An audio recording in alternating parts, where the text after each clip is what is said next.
Graça e paz, meus amados irmãos, povo que nunca abandona os caminhos do Senhor. A palavra de Deus diz assim, no livro de Marcos, capítulo 15, versículo 25. E era a hora terceira, e o crucificaram. E por cima dele estava escrita a sua acusação, o Rei dos Judeus. E crucificaram com ele 2 salteadores, um à sua direita e outro à esquerda. E cumprindo-se a escritura, que diz, e com os malfeitores foi contado. E os que passavam blasfemavam dele, meneando as suas cabeças e dizendo, tu que derrubas o templo e em 3 dias o edificas, salva-te a ti mesmo e desce da cruz. E da mesma maneira, também os principais dos sacerdotes, com os escribas, diziam uns para os outros, zombando, salvou os outros e não pode salvar-se a si mesmo. O Cristo, o Rei de Israel, desce agora da cruz, para que o vejamos e acreditemos. Também os que com ele foram crucificados o injuriavam. E chegada a hora sexta, houve trevas sobre toda a terra até a hora 9. E a hora 9, Jesus exclamou com grande voz, dizendo, Eloi, Eloi, lama sabachthani, que traduzido é, Deus meu, por que me desamparaste? Glórias ao nosso Senhor Jesus Cristo, louvado seja o seu santo nome. Meu amado irmão, minha amada irmã, que essa palavra gere transformações na tua vida, que ela seja bênção, no nome de Jesus. Meus amados irmãos, o trecho que acabamos de ler descreve a agonia do nosso Senhor Jesus, os últimos momentos da vida daquele que sem culpa alguma foi julgado, condenado e executado pelos nossos pecados, pelas mãos daqueles com quem nunca poderemos encontrar, porque o destino deles está definido como sendo um destino diferente dos nossos. O pior dos lugares, a morte eterna, um lugar oposto ao nosso. Nós veremos o Senhor face a face, enquanto que eles verão os demônios e o inferno face a face. A despeito de toda blasfêmia, e zombaria, e tortura, e escarnecimento do nosso Senhor Jesus, que é algo que não pode passar em branco aos olhos de um fiel servo do Senhor, encerramos esse trecho que acabamos de ler com uma frase emblemática, exclamada por Jesus, Deus meu, por que me desamparaste? Nós entendemos, meus irmãos, que Jesus era e é o próprio Deus. Mas por que ele clama ao Pai por uma explicação de um desamparo por parte dele? Precisamos primeiramente entender que Jesus e o Pai são uma unidade, a mesma pessoa, o mesmo Deus. O próprio Jesus já o havia declarado. Depois precisamos compreender que Jesus veio a este mundo como um mestre para nos ensinar. Então, o que foi dito foi para nos fazer entender que ele, por alguns instantes, se separou do Pai, de si mesmo, do Deus na condição de Pai, para, no cumprimento da sua missão, descer lá no fundo, para tomar para si as chaves do inferno e da morte, e aprisionar ao inimigo das nossas almas, a Satanás. Livro de João, capítulo 10, versículo 30, a palavra de Deus diz assim, eu e o Pai somos um. São palavras de Jesus. Depois em Apocalipse, capítulo 1, versículo 13, a palavra diz, e no meio dos 7 castiçais, um semelhante ao Filho do Homem, vestido até os pés de uma roupa comprida e cingido pelos peitos com um cinto de ouro.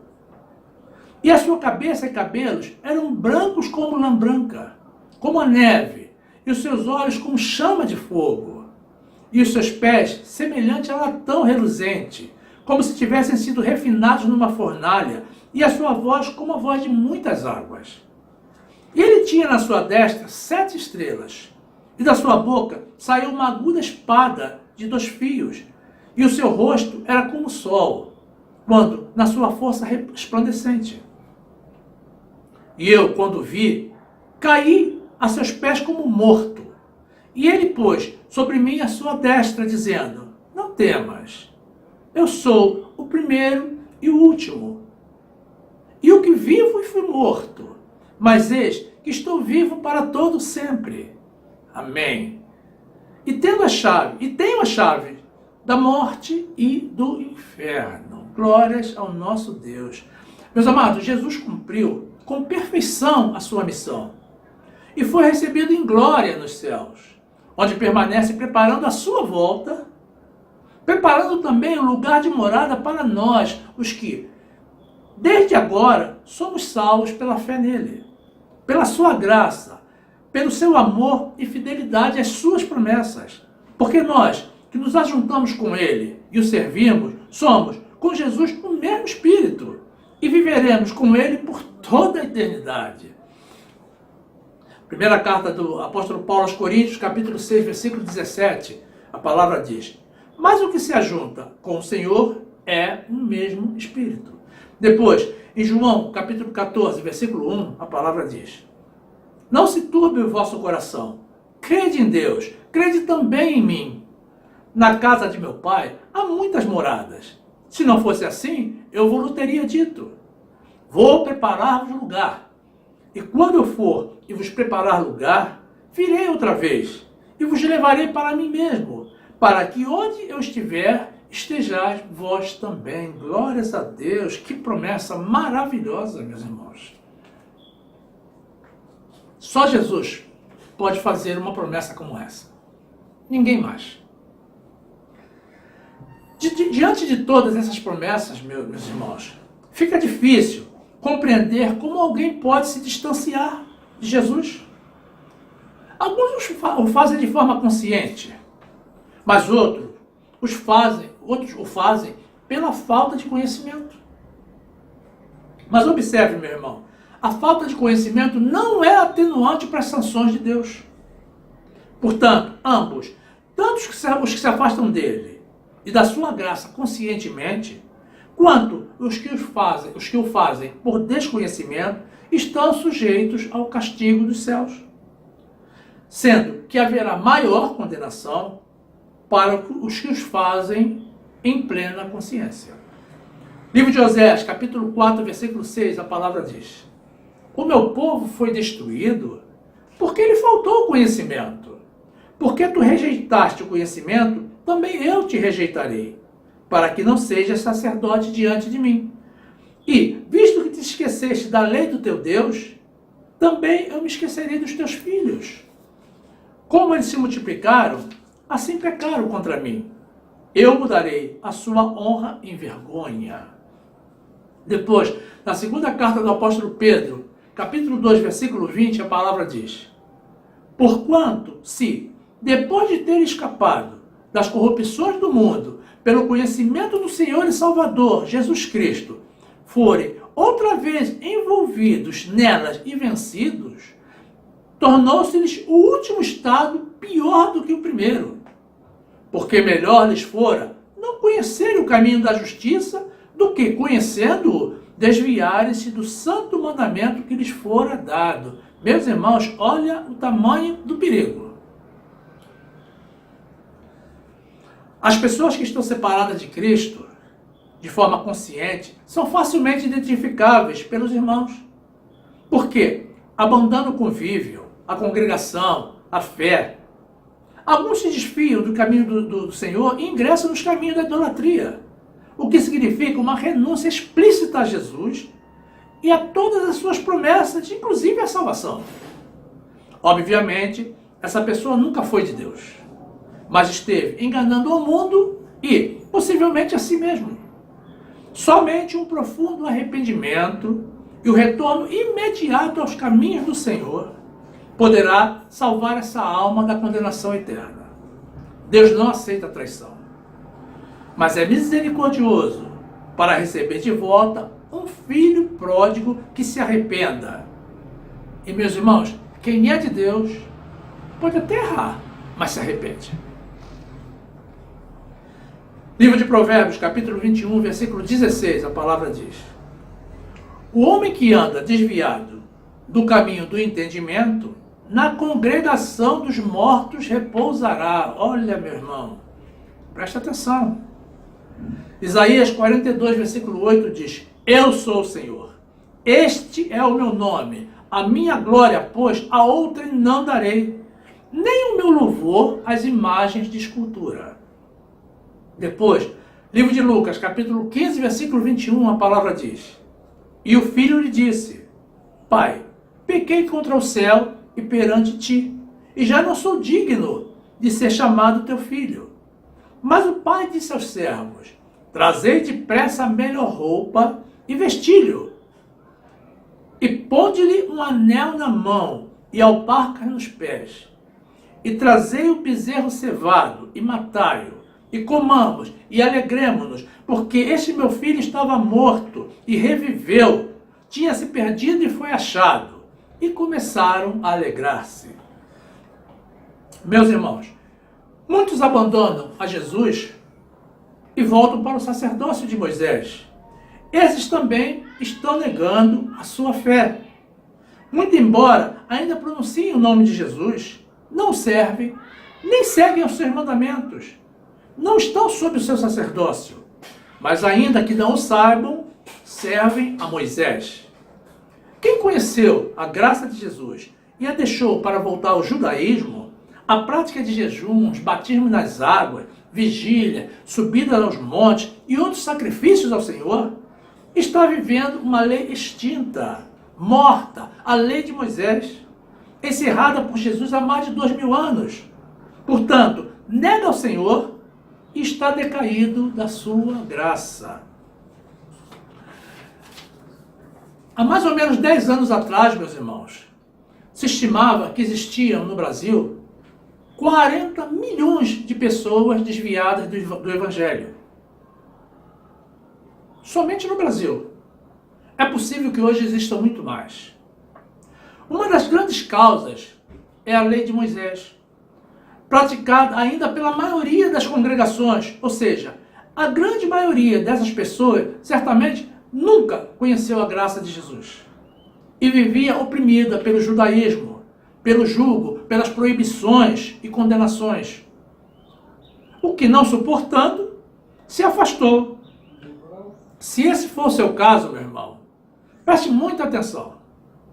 Jesus nunca se desviou de você e continua esperando uma reação da tua parte.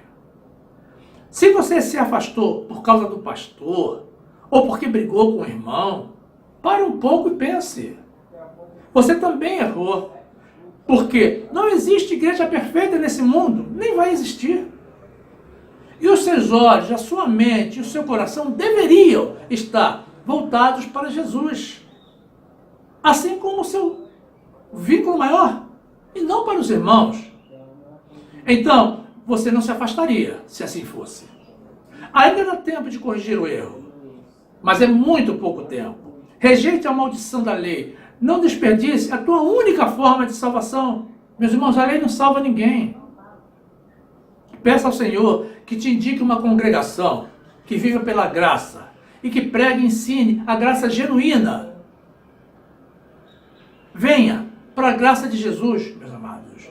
Venha integrar essa família feliz, livre e convicta da sua salvação. Vem para a graça você também. Vem. Livro de Gálatas, capítulo 5, versículo 1, a palavra de Deus diz assim: estai, pois, firme na liberdade com que Cristo nos libertou, e não torneis a colocar-vos debaixo do jugo da servidão. Eis que eu, Paulo, vos digo que, se vos deixardes circuncidar, Cristo de nada vos aproveitará. E de novo protesto a todo homem que se deixa circuncidar, que está obrigado a guardar toda a lei. Separados estáis de Cristo, vós, os que vos justificais pela lei, da graça tendes caído. Meu irmão. Livro de Gálatas, capítulo 3, versículo 10, a palavra diz: todos aqueles, pois, que são das obras da lei, estão debaixo de maldição. Porque está escrito: maldito todo aquele que não permanecer em todas as coisas que estão escritas no livro da lei para fazê-las. E é evidente que pela lei ninguém será justificado diante de Deus, porque o justo viverá pela fé. Livro de Efésios, capítulo 2, versículo 8, a palavra diz: porque pela graça sois salvos, por meio da fé. E isto não vem de vós, é dom de Deus. Não vem das obras, para que ninguém se glorie. Deus está convocando a todos os por Ele escolhidos e predestinados a ingressarem e reingressarem nos seus caminhos.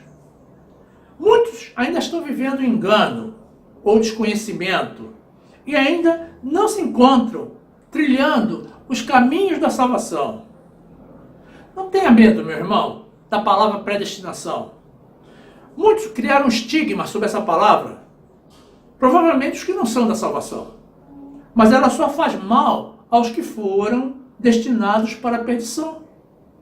A nós, ela só faz bem. Porque ela é uma expressão da soberania de Deus, que se encontra tanto na minha Bíblia quanto na tua. E testifica do amor do Senhor. Se a despeito, meu irmão, de toda essa informação bíblica a respeito da separação do homem e das suas consequências, você ainda resiste a retornar aos caminhos de Deus, meu irmão, as notícias para você não são as melhores. Porque Deus é paciente, mas a paciência dele também tem limite. Jesus aboliu a lei, nos trouxe a sua graça. Mas se você ignora tudo isso e prefere viver no descaminho, ele não atentará mais para você. Livro de Romanos, capítulo 8, versículo 28, a palavra de Deus diz assim: e sabemos que todas as coisas contribuem juntamente para o bem daqueles que amam a Deus, daqueles que são chamados segundo o seu propósito. Porque os que dantes conheceu, também os predestinou para serem conforme a imagem de seu Filho, a fim de que ele seja o primogênito entre muitos irmãos. E aos que predestinou, a este também chamou. E aos que chamou, a este também justificou. E aos que justificou, a estes também glorificou. Depois, em Hebreus capítulo 8, versículo 8, a palavra diz: porque, repreendendo-os, lhe diz: eis que virão dias, diz o Senhor, em que com a casa de Israel e com a casa de Judá estabelecerei uma nova aliança. Não segundo a aliança que fiz com seus pais, no dia em que os tomei pela mão para os tirar da terra do Egito. Como não permaneceram naquela minha aliança, eu para eles não atentei, diz o Senhor. Porque esta é a aliança que depois daqueles dias farei com a casa de Israel, diz o Senhor. Porei as minhas leis no seu entendimento, e em seu coração as escreverei. E eu lhes serei por Deus, e eles me serão por povo. E não ensinará cada um a seu próximo, nem cada um ao seu irmão, dizendo: conhece o Senhor? Porque todos me conhecerão, desde o menor deles até o maior. Porque serei misericordioso para com as suas iniquidades, e de seus pecados e de suas prevaricações não me lembrarei mais. Glórias ao nosso Deus. É Deus quem nos chama, nos conhece, nos predestina, nos justifica e nos glorifica. Portanto, quem for do Senhor vai se sensibilizar e retornar à casa do Pai. É preciso tomar uma decisão, meus irmãos. Permanecer nos caminhos do mundo ou assumir os caminhos do Senhor. Continuar a usar a insensatez ou preferir as verdades e as promessas de Deus. Jesus está voltando, meus irmãos, e não demora. Ele está apenas esperando pela resposta de algumas ovelhas do seu rebanho que ainda se encontram perdidas no mundo, entre as quais se encontra você, meu irmão. Jesus e a sua graça estão esperando por você que anda separado dele. Glórias a Deus. Glórias a Deus. Venha para Jesus, volte para Jesus, meu irmão, e fique na graça e na paz do nosso Senhor e Salvador, Jesus Cristo. Glórias a Ele.